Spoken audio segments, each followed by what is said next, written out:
Assalamualaikum warahmatullahi wabarakatuh. Waalaikumsalam warahmatullahi wabarakatuh. Salam sejahtera bagi kita semua. Alhamdulillahirabbil alamin. Wassalatu wassalamu ala asyrafil anbiya'i wal mursalin sayyidina Muhammadin wa ala alihi wa sahbihi ajma'in. Amma ba'du. Kepada yang terhormat Ibu Kepala Sekolah TK Muslimat NU Sabilil Muttaqin beserta segenap Dewan Guru yang saya hormati.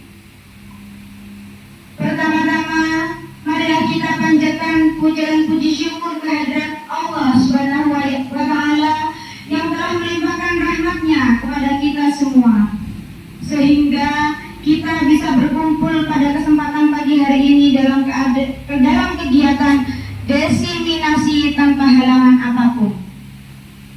Shalawat serta salam semoga tercurahkan kepada junjungan Nabi kita, Nabi Muhammad SAW. Perkenalkan, di sini saya sebagai moderator akan membacakan susunan acara pada kegiatan hari ini.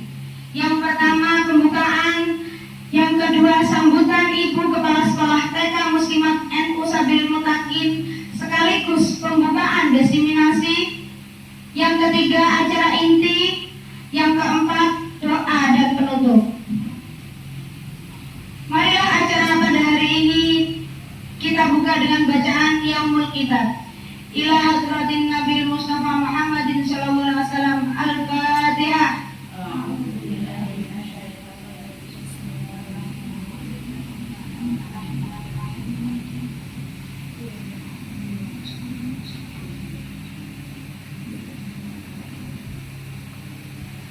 Untuk acara yang kedua yaitu sambutan Ibu Kepala Sekolah TK Muslimat Sabilil Muttaqin. Kepada Ibu Munfaridah saya persilahkan.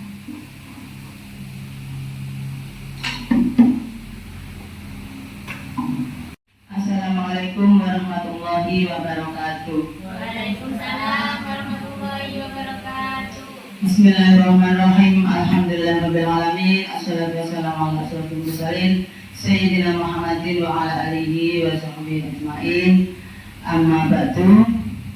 Kepada segenap Dewan Guru TK Sabilil Muttaqin dan kepada calon guru penggerak TK Muslimat NU Sabilil Muttaqin yang sangat kami banggakan, pertama-tama marilah kita panjatkan rasa puji syukur kehadirat Allah Subhanahu wa Ta'ala yang telah memberikan rahmat kepada kita sehingga pada pagi hari ini kita dapat berkumpul di TK Sabilil Muttaqin dalam acara desiminasi budaya positif.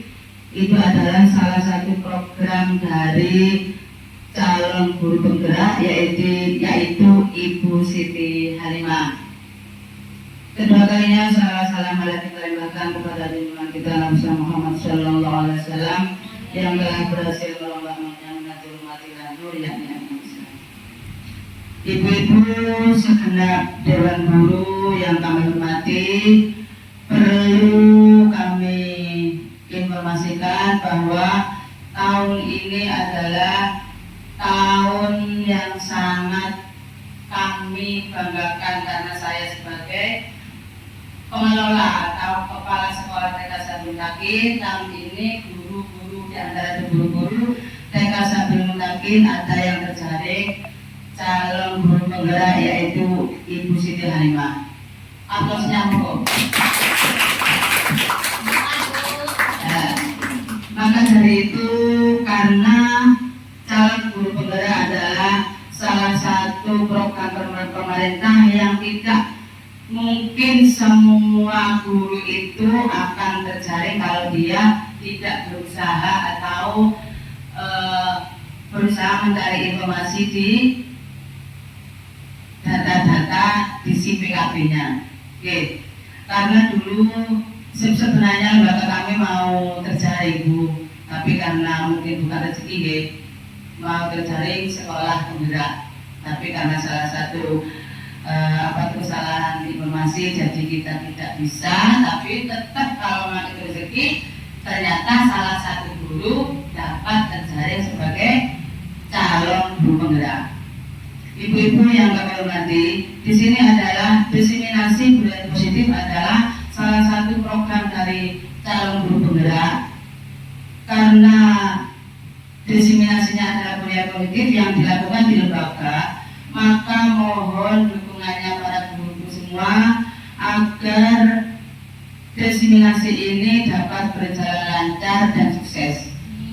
Karena calon guru penggerak adalah programnya dilaksanakan sesuai dengan kondisi lembaga. Jadi kalau tidak ada dukungan dari para warga sekolah, mungkin program dari calon guru penggerak ini adalah tidak mungkin berjalan. Seperti hari ini sebenarnya kan kita harus berkecimpung dengan anak-anak karena ini adalah acara diseminasi, perlu mengumpulkan beberapa guru untuk memberitahukan kepada kita apa diseminasi budaya positif yang dilakukan oleh Ibu Siti Halimah sebagai calon guru penggerak, yaitu kebiasaan baik yang dilakukan di sekolah. Jadi seperti kebiasaan baik yang dilakukan sekolah adalah seperti halnya tata tertib. Tata tertib sekolah adalah tata tertib yang harus dilaksanakan oleh guru dan siswa. Karena di rumah sekolah. Lain lagi kalau di rumah tata tertib rumah berarti yang dilakukan oleh anak dan orang tua. Jadi karena ini adalah calon guru penggerak pelaksanaan di sekolah, jadi mohon dukungan dan kerjasamanya kepada Ibu Kepala Sekolah atas sambutannya, semoga bermanfaat untuk kita semua. Untuk acara ketiga yaitu acara inti. Pada acara inti ini akan ada pemaparan dan sesi tanya jawab. Pertama akan ada pemaparan mengenai diskriminasi modul 1.4 budaya positif, menggambarkan pemahaman dan pengalaman di TK Muslimat NU Sabilil Muttaqin yang akan disampaikan oleh Ibu Siti Halimah, SPD. Kepada beliau tempat dan waktu saya persilahkan.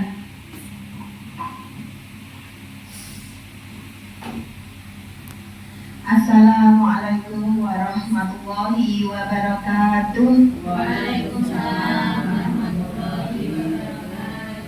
Bismillahirrahmanirrahim. Alhamdulillahirabbil alamin. Wassalatu wassalamu ala asrofil anbiya'i wal mursalin sayyidina wa maulana Muhammadin wa ala alihi wa sahbihi ajma'in, amma ba'du.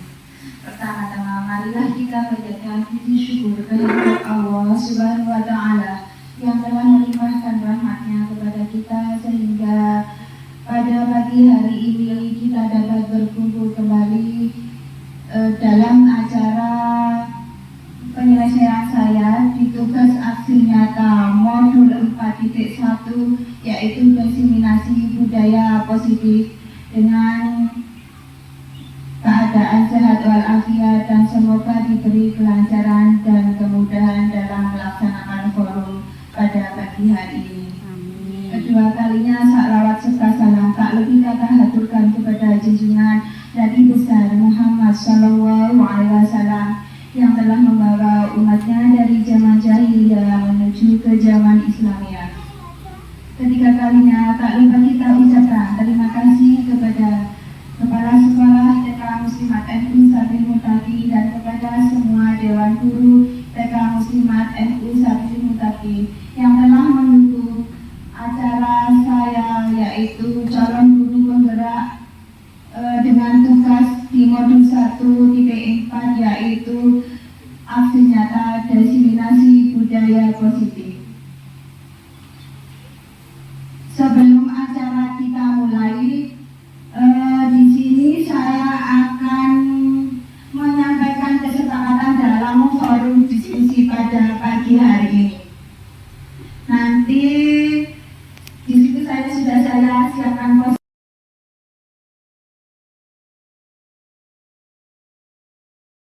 kesepakatan forum pada diseminasi pada pagi hari ini. Monggo post-it yang sudah saya sediakan bisa ditulis dan nanti bisa ditempelkan di depan.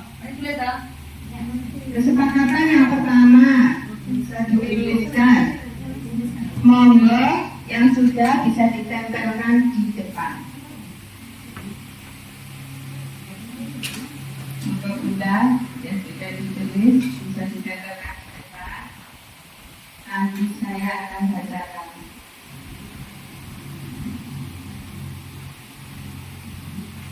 Langsung saja.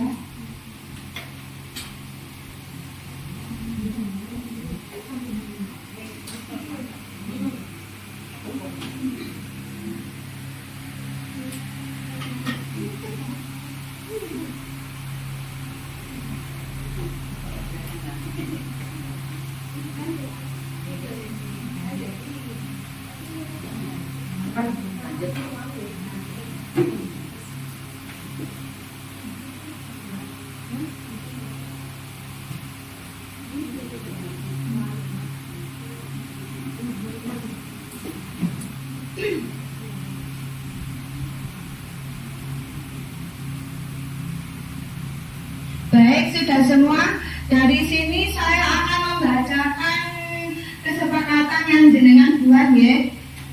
Yang pertama yaitu tidak boleh mengobrol. Baik, saat kita diseminasi tidak boleh mengobrol. Satu, yang kedua, menghargai pendapat sesama teman guru. Ya, saya lanjutkan. Boleh ke kamar mandi. Izin ke kamar mandi. Boleh makan dan minum. Oke. Yang selanjutnya tidak boleh ramai. Dilanjutkan, boleh mengabadikan momen video atau foto. Boleh. Sepakati ya.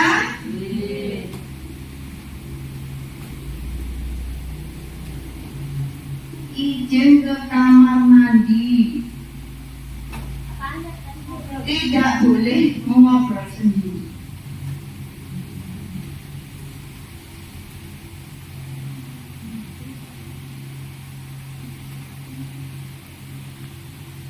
Boleh makan dan minum.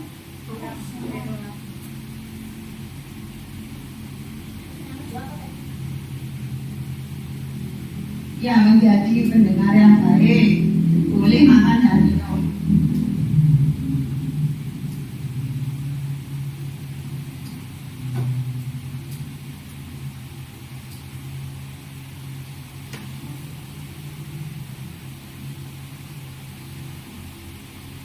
Jadi saat kesepakatan forum nanti dimulai, jenengan boleh makan dan minum atau izin kalau mau ke kamar mandi. Saya bacakan ya dari yang pertama. Kesepakatan forum desiminasi pada pagi hari ini yang pertama yaitu menghargai pendapat dari rekan sejawat. Boleh makan dan minum. Izin ke kamar mandi. Tidak boleh ngobrol sendiri.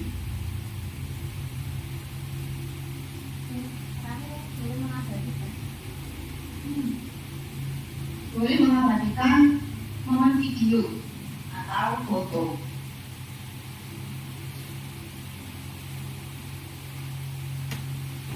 Nah, yang terakhir momen foto boleh diabadikan.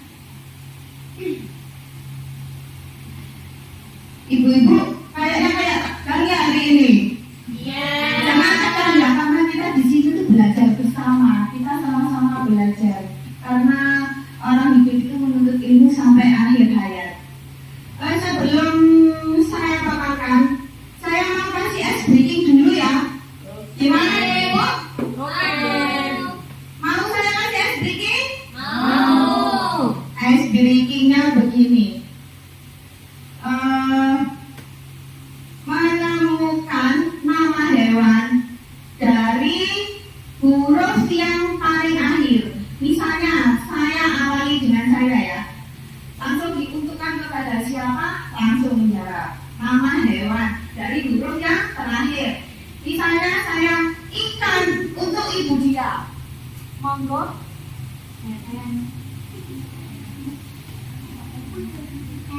Nyamuk untuk ibu Amra. Monggo ibu Amra. Kuda untuk ibu betul. Untuknya Untuk Bunda Tiga. Bunda monggo. Monyet. Monyet untuk Bunda Eri. tikus. Untuk langsung S.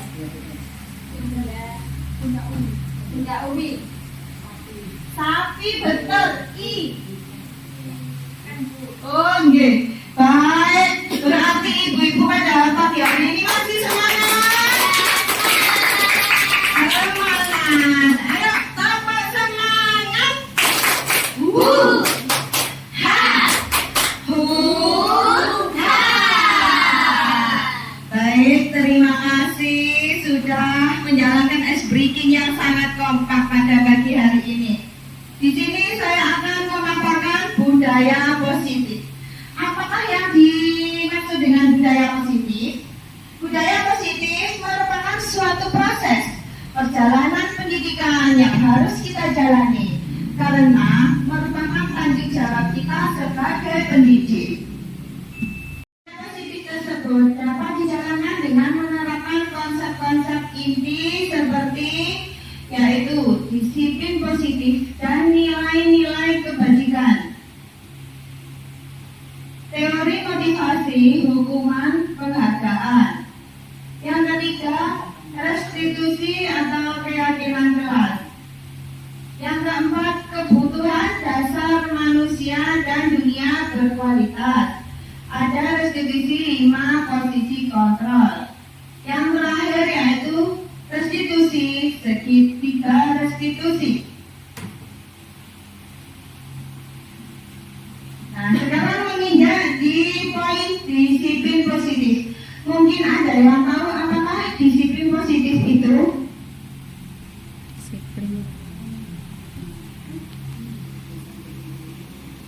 Lanjut. Mungkin ada yang tahu. Mungkin ada yang tahu disiplin positif itu apa? Kalau Ya, monggo, terima kasih Bu Lazima. Kalau menurut saya disiplin positif itu termasuk kebiasaan-kebiasaan yang baik. Oh. Kebiasaan yang biasanya diterapkan Di lingkungan sekolah. Baik, bagus, disiplin positif jadi kebiasaan-kebiasaan baik yang dilakukan di sekolah. Iya, begitulah disiplin positif jadi kebiasaan yang diterapkan di sekolah kepada peserta didik.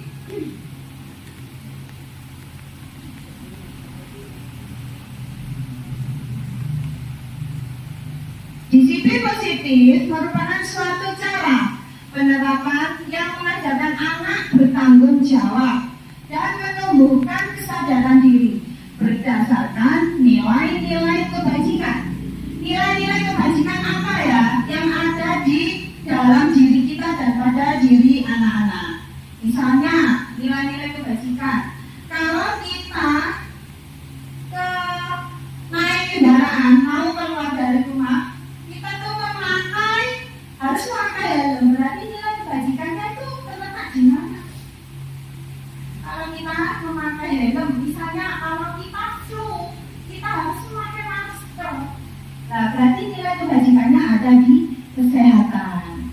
Kalau kita memakai helm mau keluar, otomatis kan kita melindungi diri kita.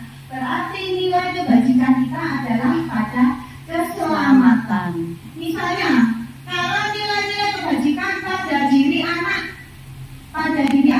pada diri kita, misalnya apa? Ayo coba saling tolong menolong, bergotong royong, dan bekerja sama. Nah, semuanya itu terkait dengan profil pelajar Pancasila yang mempunyai 6 karakter dimensi. Yang pertama yaitu beriman dan bertakwa dan berakhlak mulia.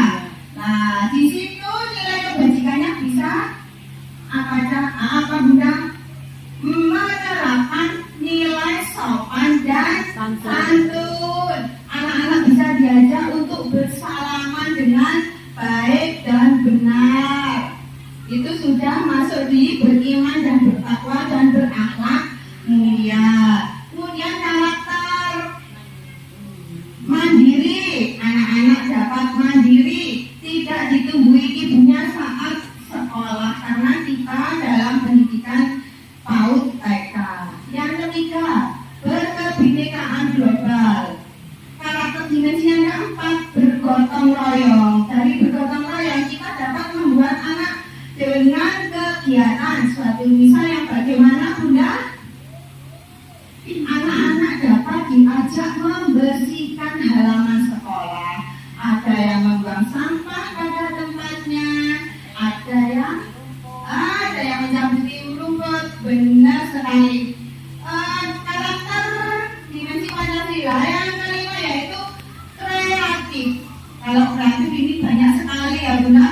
Jadi ada saja kadang anak-anak itu yang ditanyakan karena sudah bernalar, otaknya sudah bernalar, kritis ada saja yang ditanyakan sama bu guru. Tapi sebagai guru kita kalau ada anak-anak yang aneh bertanya jangan sampai bilang aku kok ASD sama Niki yuk.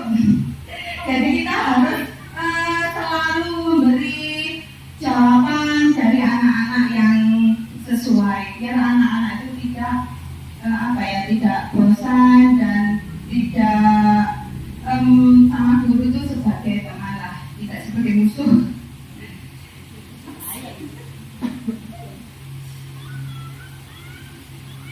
Disiplin positif, konsep disiplin positif merupakan unsur utama dalam terwujudnya budaya positif yang kita cita-citakan di sekolah kita. Tujuannya yaitu untuk menanamkan motivasi kepada murid agar mereka menjadi orang yang mereka inginkan dan menghargai diri sendiri dengan nilai-nilai yang mereka percaya. Motivasi ini termasuk motivasi intrinsik. Motivasi intrinsik itu dari diri kita sendiri yang muncul, bukan dari orang lain. Dari diri sendiri itu dengan kesadaran diri kita sendiri. Sebagai pendidik, tujuan kita adalah menciptakan anak-anak yang memiliki disiplin diri sehingga mereka bisa berperilaku dengan mengacu pada nilai-nilai kebajikan universal yang tadi saya sampaikan dan memiliki motivasi intrinsik bukan ekstrinsik yang dari luar. Nah, sekarang ada pertanyaan romantik. Jadi tinggal angkat saja, tidak apa-apa. Ada pertanyaan romantik. Bunda-bunda bisa angkat tangan setuju atau tidak setuju dengan alasan yang saya sampaikan pertanyaan di depan. Yang nomor 1, hukuman di sekolah dapat mendisiplinkan anak. Menurut panjenengan bagaimana dan alasannya bagaimana? Bisa angkat tangan saja, tidak usah pakai voting. Ya, monggo Bunda. Hukuman mungkin sedikitnya bisa ya untuk mendisiplinkan anak, asalkan hukumannya bisa mendidik, memberikan pembelajaran kepada anak. Contohnya mungkin mengaji atau hafalan atau membersihkan ruang kelas, merapikan mainannya, mungkin seperti itu. Oke, baik. Terima kasih pendapatnya dari Bunda. Yang nomor 2 yaitu pemberian hukuman dengan hal positif seperti membaca buku atau membersihkan halaman sekolah dapat meningkatkan disiplin anak. Setuju atau tidak setuju? Monggo. Oh, Bula Dimaula. Setuju. Ya, setuju. Bagaimana alasannya, Bunda? Sama seperti Bunda Dinda tadi, kan hukumannya positif, bukan yang memberatkan. Misalnya anaknya disuruh berdiri dari pagi sampai siang, kan nanti kasihan. Oh, begitu ya. Yang penting itu sifatnya positif. Ya, yang baik mendidik. Baik, terima kasih kepada Ibu Latima untuk pertanyaan ketiga yaitu memberi penghargaan dapat meningkatkan disiplin anak. Setuju atau tidak setuju? Monggo. Oh, Bunda Dia. Bunda Dia, monggo. Memberikan penghargaan kepada anak. Apakah dapat meningkatkan disiplin anak? Kurang setuju. Bagaimana Bunda? Alasannya gimana Kak kurang setuju?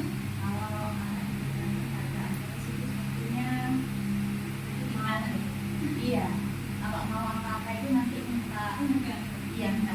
Oh, jadi intinya ketergantungan. Iya. Oh, Dari kemauannya sendiri. oh, intinya anak itu dapat ketergantungan. Jadi misalnya mau melakukan sesuatu yang diinginkan orang tua, misalnya dalam hal belajar, anak mesti ingin imbalan dari orang tuanya. Berarti itu bukan dari motivasi intrinsiknya anak itu sendiri. Iya, begitu nggih? Oh, nggih. Terima kasih. Baik. Terima kasih pada Bunda Dia untuk pertanyaannya tepat. Membuat anak merasa bersalah memberi dampak lebih ringan. dibanding menghukum. Monggo setuju atau tidak setuju? Membuat anak merasa bersalah memberi dampak lebih ringan dibanding menghukum.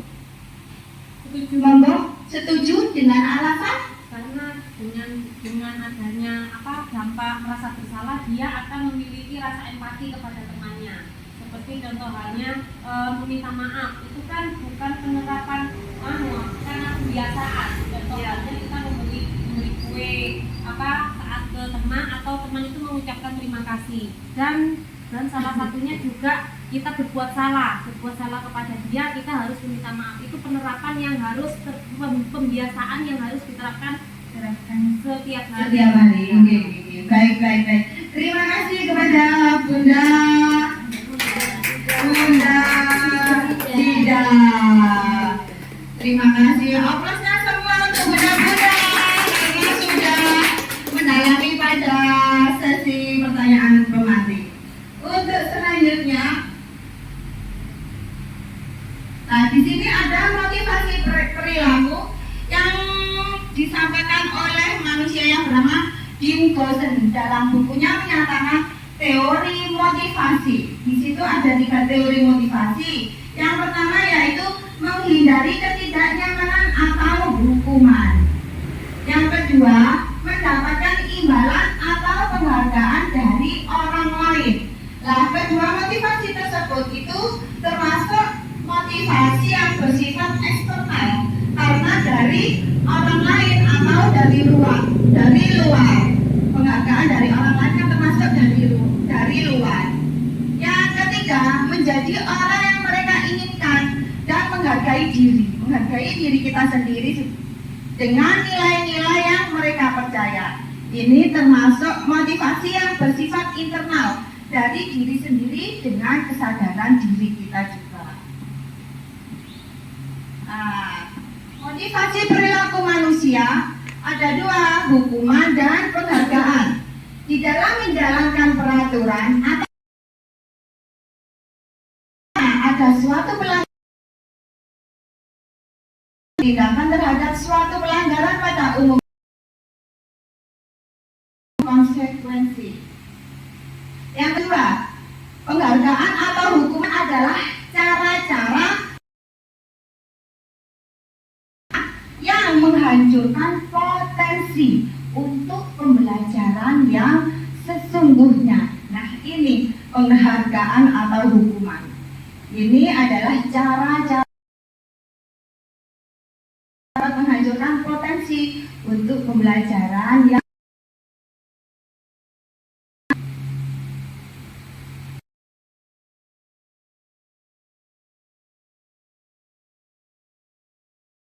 antara lain, restitusi bukan untuk menebus kesalahan, namun untuk belajar dari kesalahan. Yang kedua, restitusi itu untuk memperbaiki hubungan. Jadi restitusi itu setelah anak mengalami masalah, dengan menerapkan restitusi dapat mengembalikan anak menjadi baik kepada kelompoknya masing-masing. Restitusi adalah penawaran. Antara lain, restitusi bukan untuk menebus kesalahan, namun untuk belajar dari kesalahan. Yang kedua, restitusi itu untuk memperbaiki hubungan. Jadi restitusi itu setelah anak mengalami masalah, dengan menerapkan restitusi dapat mengembalikan anak menjadi baik kepada kelompoknya masing-masing. Restitusi adalah penawaran, bukan paksaan. Restitusi menuntun untuk melihat ke dalam diri. Restitusi mencari kebutuhan dasar yang mendasari tindakan restitusi adalah cara yang paling baik. Restitusi fokus pada karakter, bukan pada tindakan. Restitusi menguatkan. Restitusi fokus pada solusi. Yang terakhir, restitusi mengembalikan murid yang berbuat salah pada kelompoknya. Nanti dapat diterapkan pada segitiga restitusi. Sekarang poin yang keyakinan sekolah atau kelas. Nah, di sini kita dapat menerapkan di kelas kita masing-masing atau di sekolah kita ya, yang kita ampu. Keyakinan sekolah atau kelas yaitu merupakan nilai-nilai kebajikan universal seperti tadi yang sudah disampaikan, yang disepakati secara tersirat dan tersurat lepas dari latar belakang suku, negara, bahasa, agama. Keyakinan kelas dibuat secara bersama-sama dengan seluruh murid yang mempunyai nilai-nilai kebajikan yang dapat dipercaya. Kenapa bukan peraturan kelas? Kenapa kok kita membuat keyakinan kelas saja? Karena kenapa? Kalau peraturan kelas atau peraturan sekolah itu yang membuat adalah guru.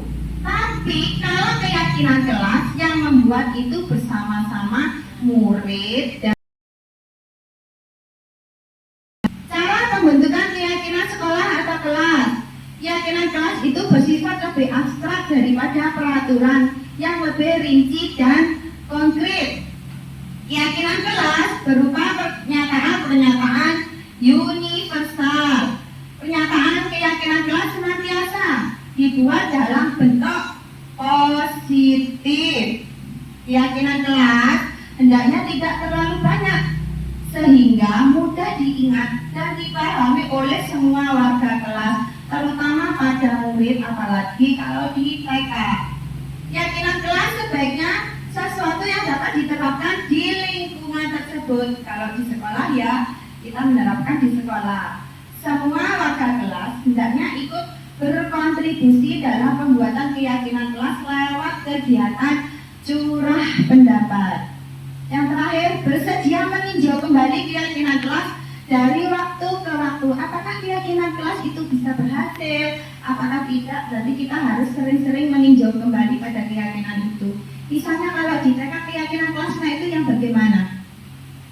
Keyakinan kelasnya kita setiap penyambutan siswa anak dibiasakan untuk mengucap salam. Setiap masuk kelas dibiasakan topi dimasukkan ke dalam tas dan lain-lain.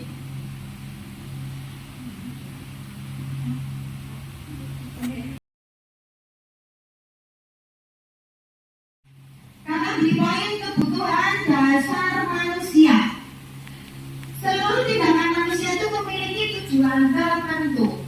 Semua yang kita lakukan adalah usaha terbaik kita untuk mendapatkan apa yang kita inginkan. Kebutuhan dasar yang kita penuhi antara lain kebutuhan dasar untuk bertahan hidup. Paling penting itu kebutuhan untuk bertahan hidup. Coba kalau kita tidak makan, kita kan tidak akan hidup. Yang kedua, kebutuhan kebebasan. Selanjutnya, kebutuhan untuk kesenangan. Kita hidup itu mesti ingin senang kan ya Bunda? Ya, ingin bersedih. Dan penguasaan. Maka sebagai guru kita perlu memahami kebutuhan dasar pada murid. Nah, selanjutnya, sekarang di sini ada pertanyaan Bunda. Kebutuhan dasar manusia. Pertanyaan pemantik. Ada pertanyaan pemantik. Ibu Ambar, guru wali kelas 2 di SD Pelita Hati, sedang bingung menghadapi ulah salah satu murid di kelasnya, yaitu Doni. Beberapa anak di kelas 2A telah datang padanya dan mengeluhkan Doni yang sering kali meminta bekal makan siang mereka dengan paksa. Jika Anda menghadapi situasi seperti Ibu Ambar, apa yang akan Anda lakukan? Menurut Anda, kira-kira apa alasan Doni melakukan hal itu? Nah, di sini berhubungan dengan apa tadi? Kebutuhan dasar. Dan kebutuhan dasar tadi ada berapa? Ada kebutuhan dasar bertahan hidup, ada kebutuhan dasar kebebasan, kesenangan, dan penguasaan. Dari sini kira-kira Doni itu merebut bekal temannya. Berarti Doni itu kira-kira membutuhkan kebutuhan dasar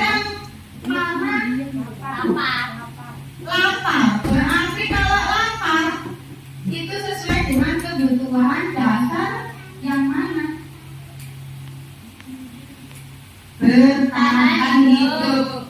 Baik, ya berarti Doni itu dari situ guru bisa melakukan dapat melakukan kepada Doni hal-hal apa yang dapat mengapa kok Doni sampai melakukan seperti itu. Kita dapat bertanya dengan halus kepada anak karena anak itu sifatnya tuh hatinya tuh sulit rentang tergores ya udah. Kalau tergores nanti itu selembut sutra bisa nantinya nggak senang sama bu guru. Baik, berarti Doni itu memerlukan kebutuhan dasar bertahan hidup. Kita sebagai manusia di rumah kan kita juga ingin memenuhi kesenangan. Coba kalau kita ada disenangkan sama suami. Unjuk rasa. Oh, unjuk rasa katanya. Benar. Kita juga memerlukan kebutuhan hidup, kesenangan baik di rumah, itu sebagai keluarga, di sekolah anak-anak juga memerlukan kebutuhan hidup, kesenangan juga. Nah, di sini ada dunia berkualitas. Dunia berkualitas adalah tempat khusus dalam pikiran Anda, yaitu menyimpan gambaran representasi dari semua yang Anda inginkan. Bisa berisi orang-orang, hal-hal, dan apa saja yang terbaik dalam hidup dan membuat Anda merasa bahagia dan terpenuhi kebutuhan dasar Anda. Kalau kebutuhan dasar kita semuanya dapat terpenuhi, yaitu dari segi apa tadi? Bertahan hidup, terus kesenangan, kebebasan, kemasan, pasti kita akan senang dan kita dapat melakukan apa saja sesuai dengan kualitas yang kita inginkan. Kebutuhan dasar bersifat lebih umum dan universal, sedangkan dunia berkualitas lebih unik dan personal. Untuk masuk ke dunia berkualitas, syaratnya adalah bahwa sesuatu itu harus terasa sangat baik bagi Anda dan memenuhi setidaknya satu atau lebih kebutuhan dasar dapat terpenuhi.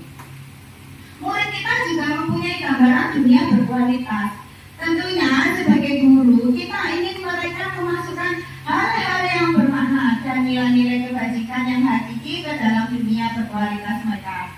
Bila guru dapat membangun interaksi yang memberdayakan dan memerdekakan murid, maka murid akan meletakkan dirinya sendiri sebagai individu yang positif dalam dunia berkualitas karena mereka dapat menghargai nilai-nilai kebajikan. Nah, sekarang di sini menginjak restitusi 5 posisi kontrol guru. Sebagai guru di sini kita mempunyai kontrol. Di sini guru sebagai penghukum. Yang kedua, guru sebagai pembuat merasa bersalah. Yang ketiga, guru bisa sebagai teman kepada murid. Yang keempat, guru sebagai pemantau. Dan yang terakhir, guru sebagai manajer. Jadi guru mempunyai 5 posisi kontrol. Ada penghukum, ada pembuat bersalah, ada teman, ada sebagai pemantau, dan sebagai manajer. Sekarang guru yang sebagai penghukum. Guru yang menerapkan posisi penghukum biasanya menggunakan kata-kata, ayo patuhi aturan saya. Kan begitu ya? Biasanya begitu. Terus apa lagi? Ayo kerjakan itu karena itu harus diselesaikan hari ini juga. Biasanya begitu. Guru seperti ini senantiasa hanya ada satu cara. Nah, dalam pikiran guru itu mesti ada satu cara, yaitu begini.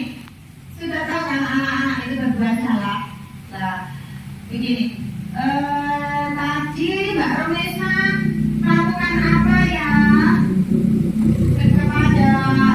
Tadi Mbak Lida melakukan apa kepada Mbak Romesa untuk menstabilkan dirinya? Guru bisa berkata, oh tidak apa-apa. Memang semua orang atau kita tidak selalu benar, manusiawi kita itu berbuat salah, itu menstabilkan identitas. Nah, untuk memvalidasi tindakan, guru bisa bilang begini, tindakan kalian setelah mengetahui kesalahannya, langkah apa yang kalian lakukan terhadap Mbak Roisa tadi?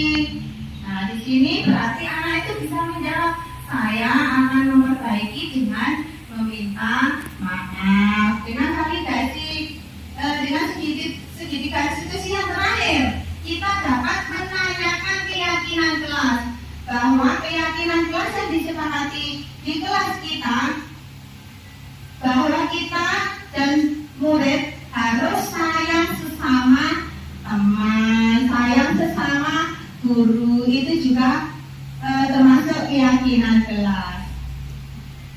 Itu termasuk langkah-langkah segitiga institusi yang dilakukan guru. Yang pertama yaitu menstabilkan identitas dulu, yang kedua validasi tindakan, yang ketiga meyakinkan keyakinan kelas. Nah, ini penerapan segitiga restitusi tanggapan murid mengenai perasaan saat guru melakukan praktek segitiga restitusi. Jadi setelah anak mengetahui kesalahan, sekarang anak sudah bisa bergembira kembali dan bisa kembali pada kelompoknya untuk bermain dan berteman sesama temannya lagi. Di sini ada pengalaman dan pembelajaran yang saya dapat setelah menerapkan konsep-konsep pada modul budaya positif. Nah, setelah saya menerapkan di kelas dan mempelajari dengan segitiga diskusi, dengan mengidentifikasi anak-anak yang bermasalah, di sini saya dapat memahami bahwa ada perbedaan antara keyakinan kelas dan kesepakatan kelas. Kalau keyakinan kelas itu tadi apa? Kita membuatnya bersama-sama dengan murid. Kalau kesepakatan kelas atau peraturan kelas dibuatnya oleh guru. Pada nilai-nilai kebajikan dapat dijadikan landasan kita dalam membuat suatu keyakinan kelas atau sekolah, dalam menentukan visi dan misi atau tujuan dari sebuah instansi sekolah. Sedangkan kesepakatan kelas merupakan suatu daftar peraturan kelas. Yang kedua, terkait motivasi perilaku karena penghargaan, ternyata penghargaan dapat berdampak negatif bagi murid. Di antaranya dapat merusak hubungan. Ini guru, misalnya ya, guru selalu memberikan penghargaan kepada si A, terus karena si A itu pinter, segala sesuatu kemampuannya itu kena pada si A. Terus akhirnya anak yang lain gimana? Anak yang lain pasti merasa iri kalau guru selalu memperhatikan kepada kemampuan anak yang berlebihan, selalu mengasih penghargaan kepada anak yang kemampuannya tinggi, sedangkan yang lain tidak diberi penghargaan. Nah, itu akhirnya anak yang lain kan timbul bagaimana? Minder dan nggak enak sama guru. Itu akhirnya dapat merusak hubungan antara guru dan murid, bisa merusak hubungan antara teman satu dengan teman yang lain yang pintar tadi. Itu dari penghargaan. Dapat menjadi ketergantungan anak untuk belajar karena selalu berharap mendapatkan penghargaan. Nah, berarti anak belajar itu mesti nanti di kokon ibu, aku kan juara siji mesti diberikan ini itu lah. Jadi anak belajar itu bukan dari kesadaran dirinya sendiri. Nah, dapat menurunkan kualitas akhirnya dan dapat mematikan kreativitas. Hal baru yang saya pelajari pada modul ini adalah mendapatkan gambaran bahwa untuk mengatasi siswa yang bermasalah dengan cara menerapkan segitiga restitusi tadi. Saya sudah menerapkan tadi, ternyata anak-anak sekarang sudah dapat ingat pada keyakinan kelasnya yang sudah dibuat bersama-sama. Yang keempat, dapat menumbuhkan motivasi intrinsik pada siswa. Dari sini mungkin ada pertanyaan dari pemaparan mulai awal sampai akhir. Mungkin ada pertanyaan. Oh, baik Bunda, mau bertanya apa pada sesi terakhir ini? Ini dalam segitiga restitusi tadi, Iya. dengan paparkan apa langkah-langkah yang bisa diambil siswa agar diterapkan secara konsisten dan efektif di seluruh kelas.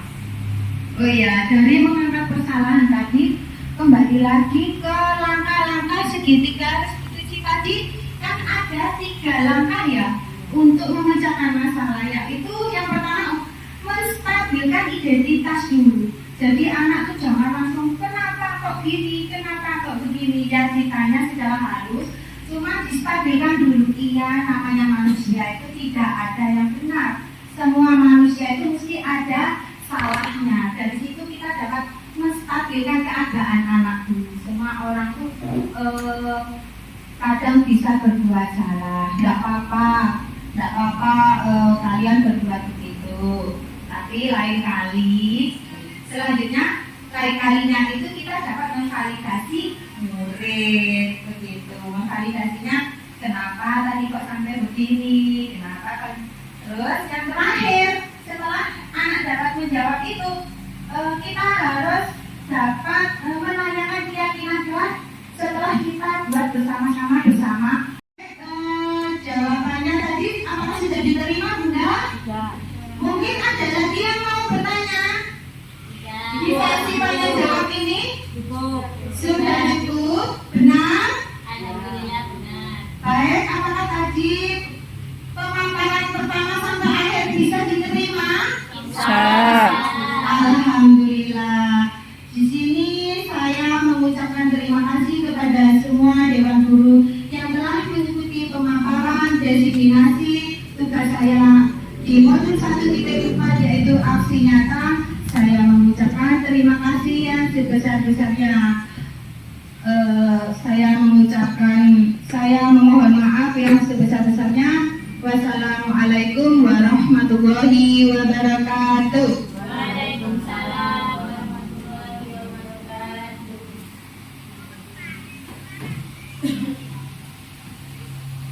Terima kasih kepada Ibu Siti Halimah. Semoga yang disampaikan dapat menambah ilmu yang bermanfaat untuk kita semua.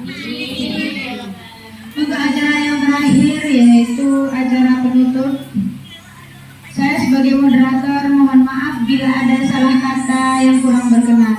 Semoga acara hari ini mulai dari awal sampai akhir mendapatkan hikmah dan manfaat bagi kita semua. Amin ya rabbal alamin.